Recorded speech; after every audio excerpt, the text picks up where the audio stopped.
everyone. Welcome to Harbour City, Sydney, Australia. My name is Tom Wright. I'm the Managing Director of the UFC in Australia, New Zealand, and Canada. And it's my pleasure on behalf of Dana White to welcome everyone here today. Thank you very much for taking the time out of your schedules to be here for UFC Fight Night, Rockhold versus Bisping. A special shout out to UFC fans around the world that are watching live on UFC.com and on UFC Fight Pass.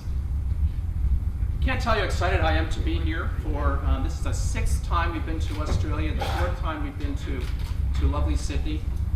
We're so excited about what's going to happen on Saturday at the All Phones Arena. This is since 2010. We've had the opportunity to come down here, as I said, 6 times. We've also had the opportunity to come to Brisbane and to Gold Coast, but obviously since 2010 this is our 4th visit to one of the most glorious cities in the world, and we couldn't be happier.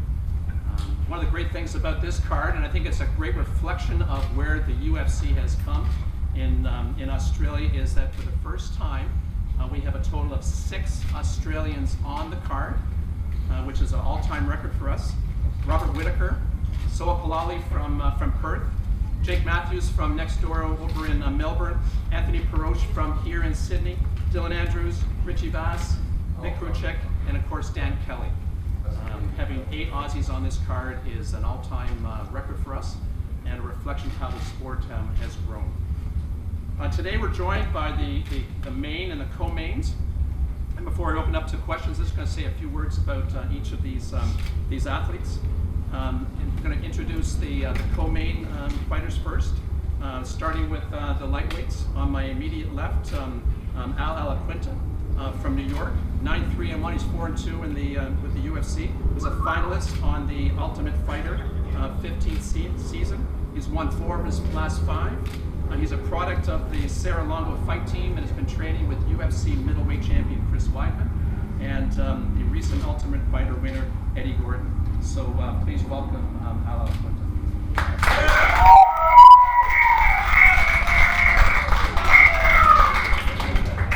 On my far right, Ross the Real Deal Pearson. Probably needs no introduction here in this part of the world, having been the successful coach for the tough season smashes, where he quite handily defeated George Sotiropoulos in the final. I'm sure many of you would remember that. He's the Ultimate Fighter Season 9 winner that was coached by Michael Bisping. He is owner of 2 Fight of the Night bonuses. He is a guy who now lives here in this part of the world, originally from England, and very excited to have an opportunity to fight again in this part of the world. So Ross, thank you.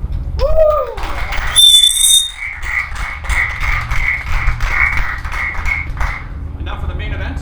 On my immediate left, the Count, fighting out of Manchester, England, the number 9 middleweight, ranked middleweight, tough season 3 champion, Michael Bisping, who needs no introduction here as well. He's fought in this part of the world several times. He has won 7 of his last 10 fights against middleweight elite, and that's what happens when you're at this guy's level. You fight the best, and most recently defeating Kung Lee by TKO in Macau. He's owner of 3 Fight of the Night and 1 Performance of the Night bonuses. He needs no introduction here. Michael Bisping. Great job.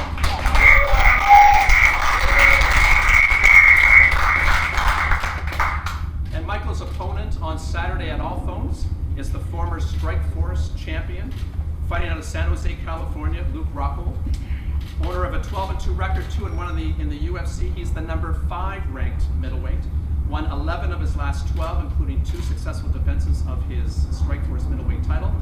Finished 9 of his 11 victories, 6 by submission, 3 by TKO, all in the first round. So these are our fighters. A little bit of homework first and foremost. We've got some limited tickets that are still available for Saturday. You can get them at www.tickettech.com.au. And with that, I'll say, who's got the first question? Somebody has to have the first question. I'll take my applause after the fight's over, I guess.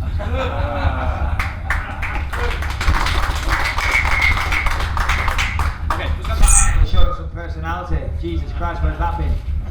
Okay, boys. Go ahead. Michael, so again, for your fight with Tim Kennedy, you mentioned that your preparation wasn't ideal. You were coming back from your eye injury. You turned on a great performance with Kunle and with sort of Michael Bisping and Walt. How's your preparation been into this fight? Do you think that it's ideal for the opponent that you're facing? Yeah, obviously with the Tim Kennedy fight, prior to that I'd sat on my couch pretty much for a year. I couldn't do any kind of physical exercise because it would raise pressure in the eye. From that I got cleared. I took a fight 6 weeks later, but listen, it didn't go my way. In hindsight, I should have took a little longer and worked on some things, blew off cobwebs, but whatever, I didn't. I knew I was capable of better. I've showed that prior to that fight. I've shown it many times over the years, and I came back and I had a good win over Kunle. Regarding this fight camp, yeah, of course, I'm very, very happy with the way it's gone. Not only have I been training with my long-term trainers, Jason Perillo, Brady Fink, and people like that, but I've been working at Range Training Centre as well. So I've been getting very, very good sparring, very good wrestlers, very, very good everything. I'm very, very happy the way this camp has gone, and I'm more than prepared for Saturday.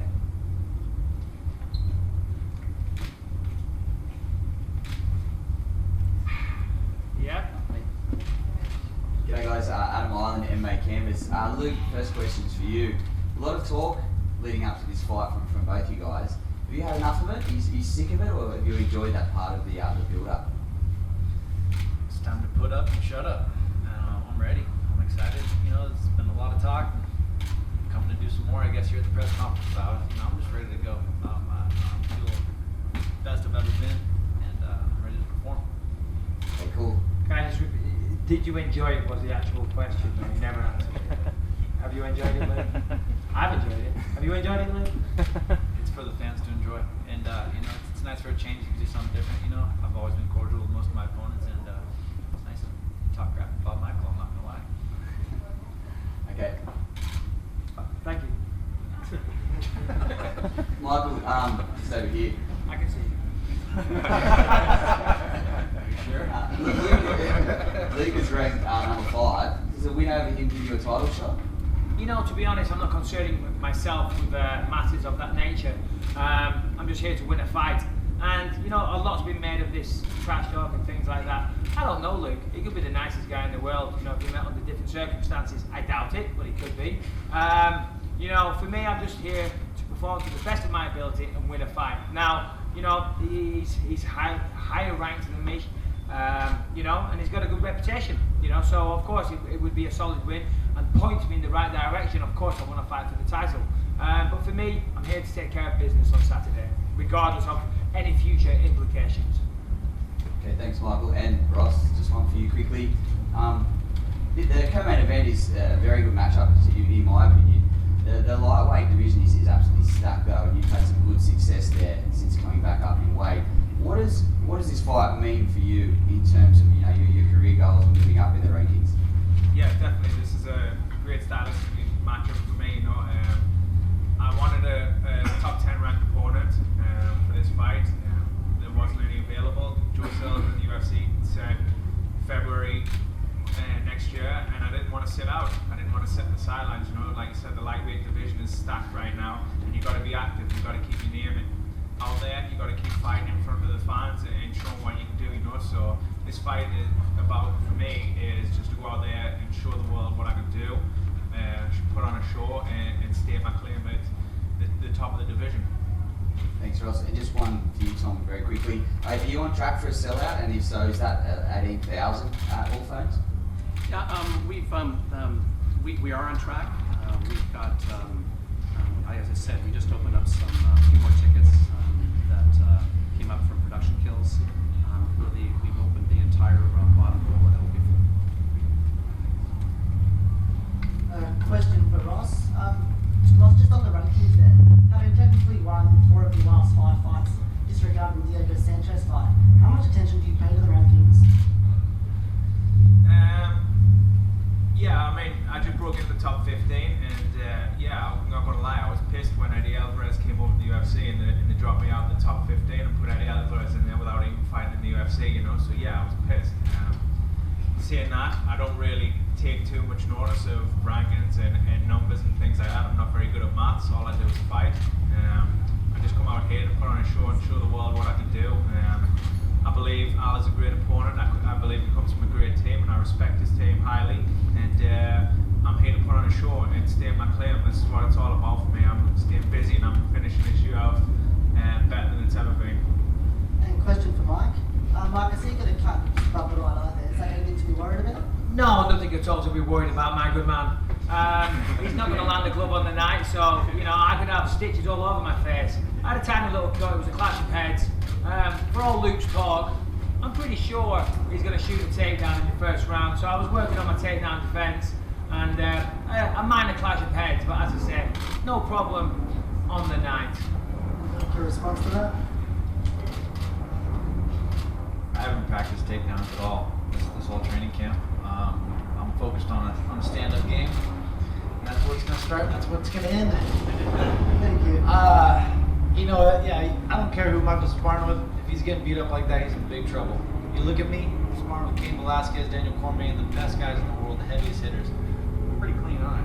That's all you can talk about. Oh, I spar with this guy, I train with this guy. It's just me and you in the cage, buddy. So none of you, That's all it is, your man. friends are going to be there. That's all it is. Better put some grease on that eye. Luke, the talk's been obviously well documented over here, mate. Yeah. How do you stop yourself getting too emotional and too caught up in, you've obviously talked about knocking Mike out in the first round. How do you stop A feat yourself? which nobody has ever accomplished. How do you stop yourself from getting Till too now. emotionally worked up and maybe straying from the game plan or something if you get too worked up about it? I'm not going to get worked up. You know, I've done that before in the past, and I've trained myself over the years, and you know, I know what I'm going to go in there and do. You can see I'm not overly heated. I'm focused, and I know I'm going to go in there and do my job. I'm just going to wait for the openings. They're going to present themselves. I'm going to tag him, and he just doesn't really know where I've come and how far I've come in my stand-up game, and you know, I haven't really showed too much. The fights have gone quick, my last couple, and this is going to be an eye-opener for a lot of people, especially him. Okay, my question's for Michael. You seem very confident. I know that Unibet, a major sponsor of the UFC, they've got you rated as a 3-1 outsider. Your thoughts on that assessment? Yeah, you know, well, firstly, I'm going to say the bookies maybe don't know what the hell they're talking about. No, listen, you know, from an outsider's perspective, I can see why they would make Luke the favourite, you know. He was on a hot run there for a while, fighting lesser competition in Strikeforce. But he came over, you know. Lesser competition that beat you. Alright, whatever. Talking to me now, Luke. I'm just saying, lesser So- competition beat you, didn't they? This for 2 months. I'll be glad after Saturday when I don't have to listen to that squeaky voiced arsehole. I don't even know if his balls have dropped. So anyway, so he had 2 wins against subpar competition, you know, so good for him. They were first round stoppages against people that didn't know what they were doing. So if I was making, you know, the books or whatever the expression is, you know, I could see why maybe they'd have him as the favourite. So good for them. But fortunately, that isn't going to matter on the night. You know, and I look forward to proving those guys wrong. Excellent, thank you. My question for Michael as well. You're known as being kind of a volume striker, someone who like wears down their opponents as the fight goes on, and Luke has in recent times been finishing fights pretty early. Do you see the advantage leaning towards you as the fight goes longer if it does end up in the 3rd and 4th round? Well, I mean, if you put it like that, yes, I do. But can I just say, you know, I've had, what is my record now? I don't follow it. 26-6, I believe. My first 15 fights were stoppages in the first round. So it's all well and good when you're beating up part-time fighters, you know what I mean, that are maybe a dormant at the weekend or whatever, you know, but when you're fighting the elite best, it's not quite that easy. So, you know, but I'm capable of I've got many first-round stoppages. I'm capable of one Saturday. I'm in great condition. I can go the whole distance if needs be. I'm sure Luke is. I'm sure he's trained hard for this fight. I'm sure he's conditioned. So, you know, regardless, all that matters is victory, whether it's a knockout, a submission, or a decision. You know, a win's a win. But I'm looking to stop him, of course.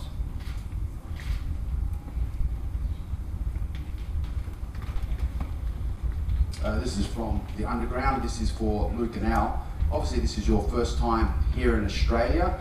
How do you guys feel? Have you acclimatized well? Because having fought overseas many times, I understand how difficult it is. How about you guys? How do you feel you feel you're going to be 100% this weekend? It's been nice to come out here a little early, getting here Saturday, give me a little more time. I don't have the best circulation in my legs, so I get some edema set in after the fights and get a little bloated. But I've got that out and I've adjusted and I feel better than I've ever felt. I went in there and trained last night and I finally felt coming back into normal and reaching where I need to be for this fight. I feel perfect. Nothing's gonna stop me from doing what I need to do. I thought I was gonna get out of here without screw me up. I got here a week early, so I'm acclimated, ready to go, man. It's just I came here, I got great training sessions in the first couple of days, and then got my weight right, so I'm ready to get it done. Dennis here from Submission Radio. Al, I don't want to bother you anymore, but I got a question for you as well since we're going already. We had a chat to you and you said that you felt like you have an advantage over Ross in the striking department going into this fight. Can you just explain a little bit about how you feel with Ross being your competition and explain that statement that you made to us? I think he's got great boxing, great stand-up. I train with the best guys though. I train with Ray Longo. My team, my stand-up, I sparred with some of the best boxers around. So, there's guys fighting Chris Algieri's fighting Manny Pacquiao next. I've been in the ring with him, so there's nothing he's gonna throw at me that I haven't seen. I just gotta go out there and do what I know I'm capable of. That's boxing though, this is MMA. I'm an MMA striker. I can box at a high level, I box professional. I kickbox, I Thai box. This is mixed martial arts, I'm a complete mixed martial artist striker. And Ross, since you just made that statement, in a recent interview you said you felt like Al was primarily a grappler. Do you feel like he's going to present any challenges to you in the striking department going into this fight? Look, listen, Al's a dangerous opponent, he's underrated, he's coming in here trying to take all the steam and jump a few notches up on the ladder, so he's got skills everywhere. I've watched his tapes, I've seen him fight, I've known him for quite a while, so he's always been on the radar as a possible opponent. He's going to come in confident, he's going to come in, he's going to bring a fast pace, and I think he will be looking for try and mix it up, try to take us down, try to use his submissions. But once he gets in there and he feels the power and speed that I have, and my timing is just on fire right now, I think it's going to be an early fight. I'll land them big shots and it's going to be over. And my last question is for Luke. Luke, we had a chat a few months ago. You mentioned that you're planning on knocking Michael out. It's a few days away from the fight. Can we get an official prediction? How do you see yourself winning this one? Let me guess, he's going to knock me out in the first round. No, that's probably going to happen. That's going to happen, but I'll probably hit him with the right hook first, and then I'll put a left kick, maybe to his body. We'll loosen him up a little bit in the body, and then probably go to the head with that kick. I'd say, the right hook, the left kick. One or the other is going to finish it. Sounds like a good plan. I like it. Question for Al. Sorry. You mentioned that you obviously facing Ross Pearson, sorry. If you beat Ross Pearson, considering you are still quite young in the sport, what do you think a win over Ross would do for your career? It's going to bump me right up there. Everyone I've fought, I've had to explain who they were. My last opponent, I had to explain to people, he's a Brazilian Jiu-Jitsu guy, I got to keep it standing. When I tell people I'm fighting Ross Pearson, they know who he is. So when I get this win, they're gonna know who I am.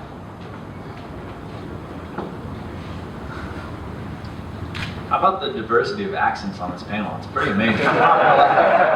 New York, California. These guys are coming thick over here too. Good stuff. Question for Al. Al, you train, as I've just realised, that you're here today in one of the more famous camps with Ray Longo, and the middleweight world champion in that. What's it like to have these guys here supporting you? Confidence right there, I know I'm training with the right guys, doing the right things. Ray and Matt have been in the game so long, they know what it takes to get ready for a fight, and when they tell me I'm ready, I have full trust that I can get the job done. This one is for Michael and Luke, Glenn from the West Australian newspaper. Don't want to dwell too much on the first part, but you've got Chris Weidman here, middleweight champ. Let's give it up, ladies and gentlemen. Middleweight champion here.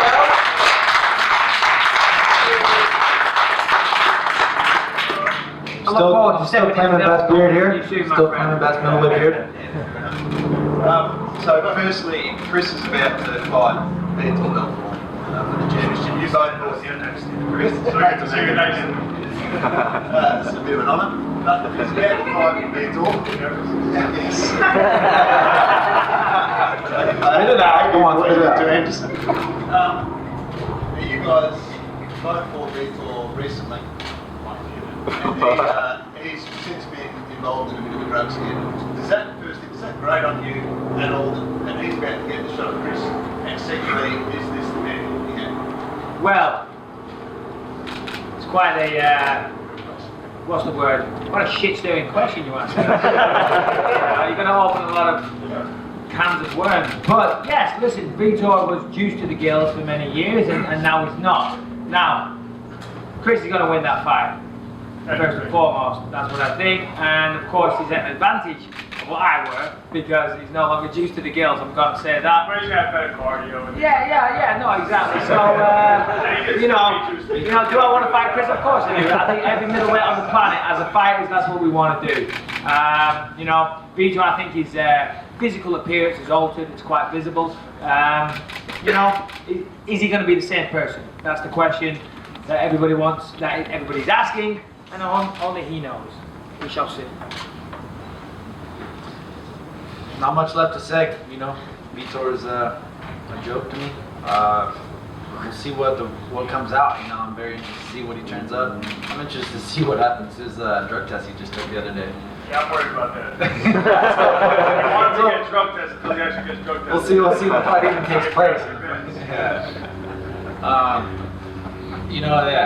Chris is the man, he's the champ, and looking to be the best. So we're all gun for to be the best. And that's what we're here for.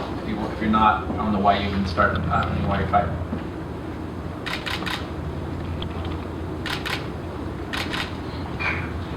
Any more questions? Right up front. This one's for Ross. 11 out of your 16 fights have been finished. Do you see any scenario where this fight against Al goes the distance? It's a 3-round fight. As stated before in the past, that I'm a 5-round fighter. I'm a slow starter.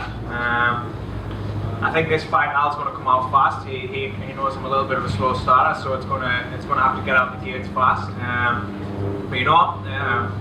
As I said before, Al's a well-rounded fighter. He can stand, he can grapple, he can wrestle, he's got it all, and there's a chance there that I might not land them shots that I want to land. Al might have come in with a good game plan, but I'm sure whatever game plan he comes up with on the night that I'm prepared for, and I beat that. So I'm always looking for the finish, I'm always trying for the finish, and that's what I'm pushing for.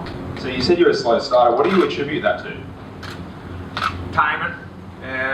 Being a counter-puncher. I used to be an aggressive attacking type of fighter, and I've kind of switched things up a little bit and trying to play the game a little bit more, and it's kind of set us back a little bit where it takes my time a little bit to get into it. And then once I find my time and find my rhythm, my range, and I go to work, I seem to be landing the shots that I need to be landing. So it's I'm sure Al's going to come out swinging fast and put the fight to us, and I'm looking forward to see how I handle Al coming out on Saturday night. Sorry guys, just one more question. Adam, MMA Canvas. Can I get a prediction from Chris Weidman on who wins the main event? And how, please? What? Got me okay. That was the last question. That's, I think it's I don't know what Mike for this was talking about. I think it's going to be an exciting fight. I think Bisping doesn't go away, so he's the type of guy with great cardio. So it's going to be hard to finish him. But I'm going to have to say I think Rockhold wins this fight. Of course, the Yankees stick together. You know the hell we can get. We started this shit and we'll finish this shit. Hey, Okay, guys. I want to watch a good fight, and I'm hoping that it is. As long as Bisping, the Kennedy Bisping doesn't show up, they can Hey, that guy's ever showing up again, but shut up, Chris, this is up. It's going to be a great fight. Thank you, Chris. Thanks, everybody, for showing. I'm going to square these guys off here first, and then we're going to go outside for a shot. Just want to remind everybody on UFC.com and for UFC Fight Pass.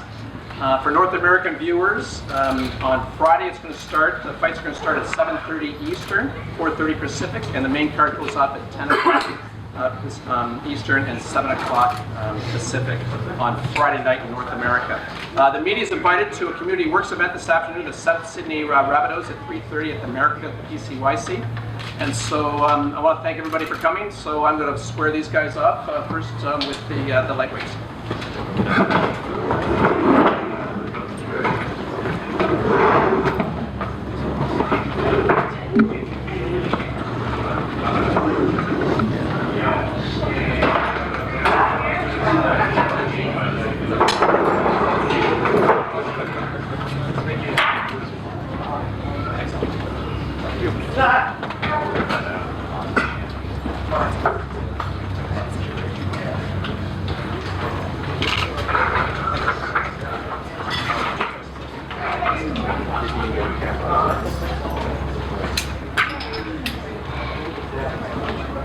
Okay, Iaquinta, Pearson.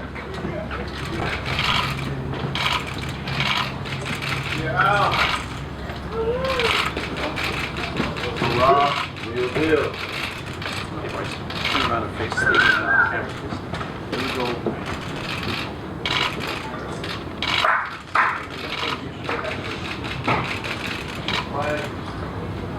Awesome. Thanks, guys.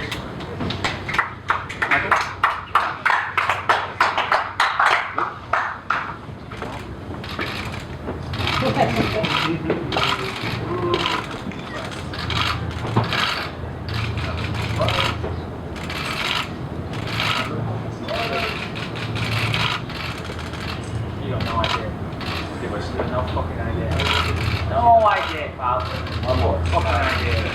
Turn around these guys, please. Making a fool out of you, boy. Lightning, change your face. Right on your jaw.